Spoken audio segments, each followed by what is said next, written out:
సమరభేరి మ్రోగనుంది. అసురగణం భీతిల్లే శక్తి ఉన్న ఆ మణి దుష్టుల చేతుల్లో పడి ఈ బ్రహ్మాండానికే పెనుముప్పుగా మారేలోగా ఆపడం నీ వల్లే అవుతుంది. నేనొక్కడినే ఎలా ఆపగలను? ఒక్కడివేనా? అరికాలు విదిలించి మహాసముద్రాన్ని లంఘించినవాడు.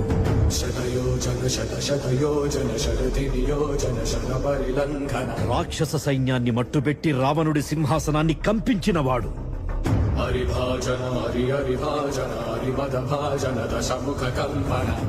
చిన్న నిప్పురవ్వతో లంకా నగరాన్ని అగ్నిలో అలికినవాడు.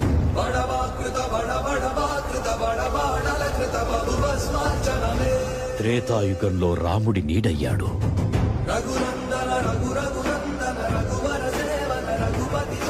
ద్వాపర యుగంలో కృష్ణార్జునుల రథకేతనమై గర్జించాడు. కలియుగంలో ధర్మం కోసం పోరాడే ప్రతి ఒక్కరి వెంట ఉన్నాడు. నీ వెంట ఉన్నాడు. ధర్మ నిర్వహణ కోరిన దర్పకోణ దుర్జయ సమమౌనని చాటిన నాటి పురాణ చరకులుగా